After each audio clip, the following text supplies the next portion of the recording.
बोलो विष्णु भगवान की जय।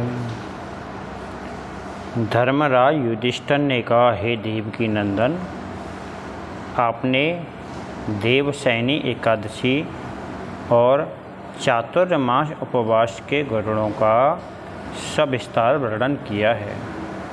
यह मैंने आनंदपूर्वक सुना है। अब आप मुझे श्रावण मास के कृष्ण पक्ष की एकादशी का नाम बताइए और उसकी विधि कथा भी विस्तार से सुनाइए तथा इसकी विधि क्या है, इसमें कौन से देवता की पूजा की जाती है, ये भी सब मेरे को आप बताएं। तो देवकी नंदन ने कहा, हे धर्मराज, मैं तुम्हें यह कथा सुनाता हूँ, अतः आप ध्यानपूर्वक इसे सुनिए। कि प्राचीन काल में भीष्म पितामह ने यह कथा लोकहित के लिए नारद ऋषि को बतलाई थी। नारद जी ने पूछा था कि हे पितामह, आज मैं आपसे श्रावण मास के कृष्ण पक्ष की इस एकादशी उपवास की कथा सुनना चाहता हूँ, अतः आप एकादशी की व्रत कथा विधि सहित में मेरे को सुनाइए। भीष्म पितामह नारद जी के वचनों को सुनकर बोले कि हे ऋषिराज, आपने मुझसे अत्यंत सुंदर प्रश्न किया है। अब मैं आपको यह कथा सुनाता हूँ, आप एकाग्रचित्त होकर इसको सुनिए। श्रावण महीने के कृष्ण पक्ष में यह एकादशी आती है, उसको कामिका एकादशी कहते हैं। इस कथा के केवल सुनने मात्र से ही वाजपेय यज्ञ का फल मिलता है। इस उपवास काल में विष्णु भगवान को पूजा जाता है, जो शंख चक्र गदाधारी हैं। धूप दीप नैवेद्य से ही भगवान की पूजा की जाती है। इस एकादशी के उपवास से गंगा स्नान के बराबर फल मिलता है। सूर्य चंद्र ग्रहण के अवसर पर केदारनाथ और कुरुक्षेत्र में स्नान करने से जो फल मिलता है, वही फल श्रद्धा और भाव से विष्णु भगवान के पूजन से प्राप्त होता है। समुद्र तथा वन में तथा पृथ्वी दान करने से तथा सिंह राशि वालों को गोदावरी नदी में स्नान करने से जो फल मिलता है, उससे भी अधिक फल विष्णु भगवान के पूजन से मिलता है। समस्त संसार में देव पूजन से प्राप्त फल सर्वोपरि होता है। कामिका एकादशी उपवास से प्राप्त फल श्री भगवान पूजन से प्राप्त फल के बराबर ही होता है। इसीलिए भक्ति भाव से विष्णु पूजन ना हो पाने पर हमें कामिका एकादशी उपवास करना चाहिए। आभूषणों से सजी हुई गाय बछड़े के सहित में दान करने से जो पुण्य फल प्राप्त होता है, वही फल इस कामिका एकादशी उपवास से मिल जाता है।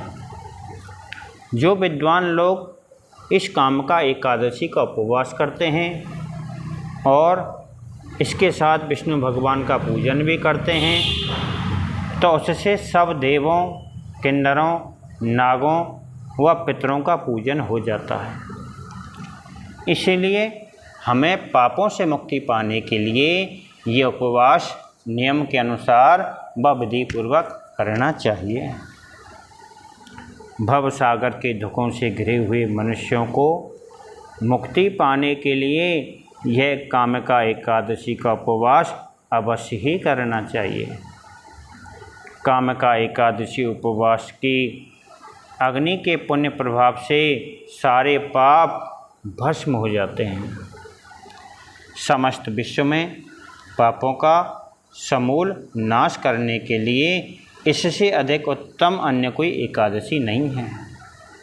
अतः हे नारद ऋषि, कृष्ण भगवान ने स्वयं अपने स्त्री मुख से बतलाया है कि आध्यात्म विद्या से जो पुण्य प्राणियों को प्राप्त होता है उससे अधिक पुण्य तो कामिका एकादशी उपवास से मिल जाता है।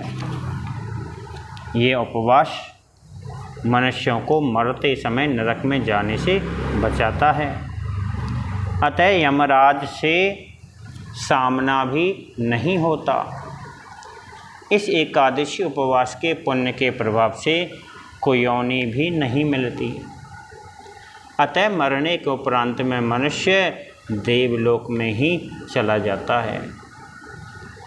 तुलसी से श्रद्धापूर्वक भगवान विष्णु का पूजन कामिका एकादशी उपवास के मध्य करने से भव सागर में रहने वाले प्राणी का मन मोह माया में लिप्त नहीं होता।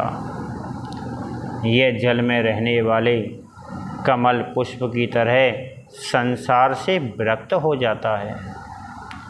विष्णु भगवान का पूजन तुलसी दल से करने वाले का पुण्य 1 भाग सोना और 4 भाग चांदी के दान करने के पुण्य के समान होता है।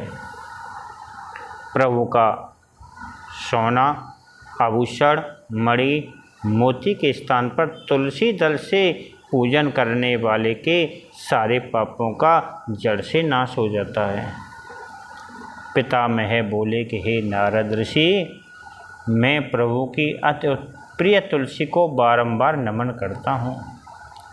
तुलसी के केवल दर्शन मात्र से ही मानव के सब पापों का विनाश हो जाता है और देह से तुलसी के केवल इस स्पर्श मात्र से ही मनुष्य शुद्ध हो जाता है।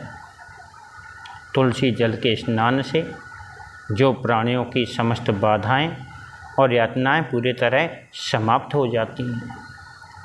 श्रद्धापूर्वक भगवान के चरणों में तुलसी जी को जो अर्पण करता है वह भव सागर से मुक्त हो जाता है।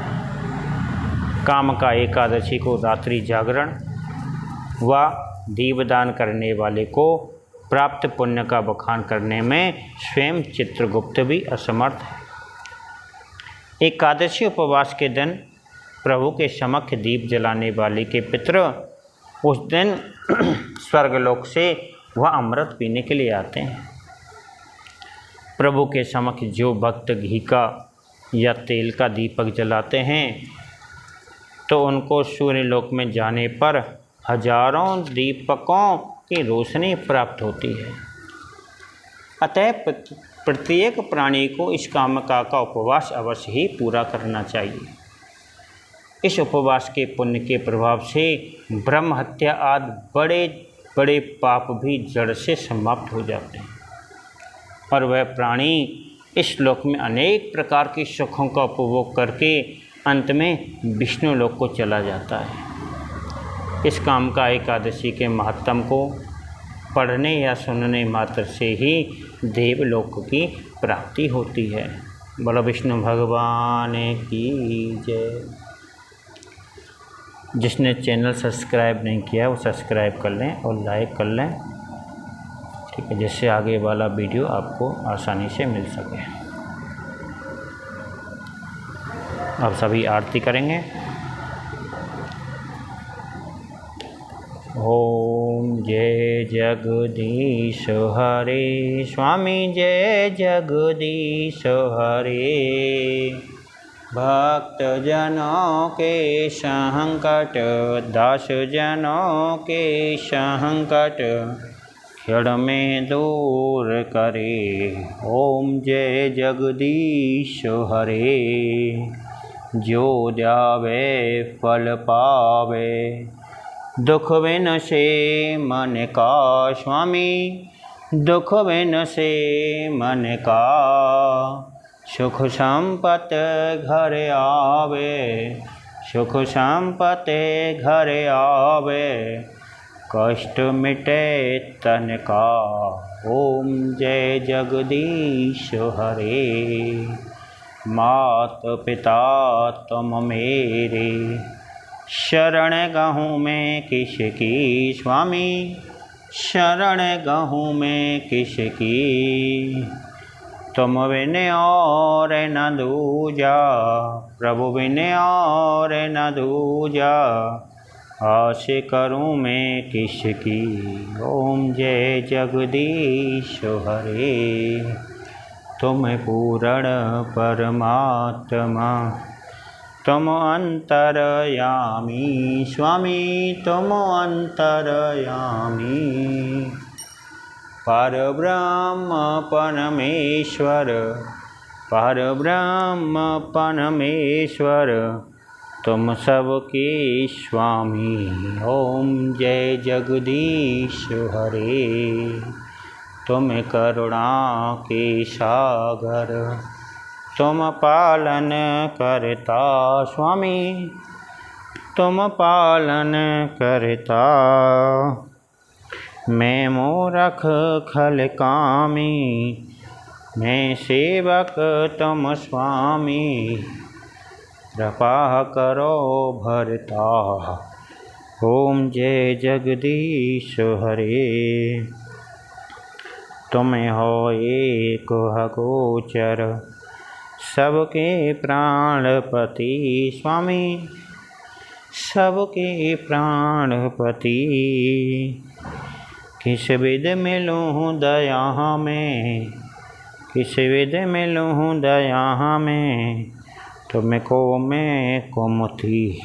ओम जय जगदीश हरे, दीन बंधु दुख हरता, तुम ठाकुर मेरे स्वामी, तुम रक्षक मेरे। अपने हाथ उठाओ, अपनी शरण लगाओ, द्वारे खड़ा मैं तेरे।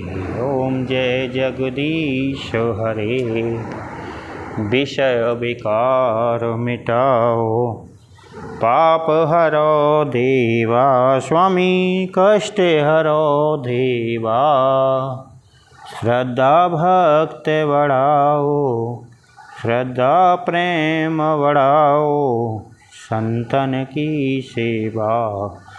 ओम जय जगदीश हरे, श्याम सुंदर जी की आरती, जो कोई नर गावे स्वामी, प्रेम सहित गावे। कहत शिवानंद स्वामी, मन भजत हरे हर स्वामी, मन वांछित फल पावे। ओम जय जगदीश हरे, जय जगदीश हरे स्वामी, जय जय दीननाथ हरे स्वामी, जय जय राधे श्याम हरे। भक्तजनों के संकट, दास जनों के संकट, बंसी वाला दूर करे। ओम जय जगदीश हरे, बड़ विष्णु भगवान की जय, एकादशी महत्तम की जय। जय जय श्री राधे श्याम, बोला बंसी वाले की जय।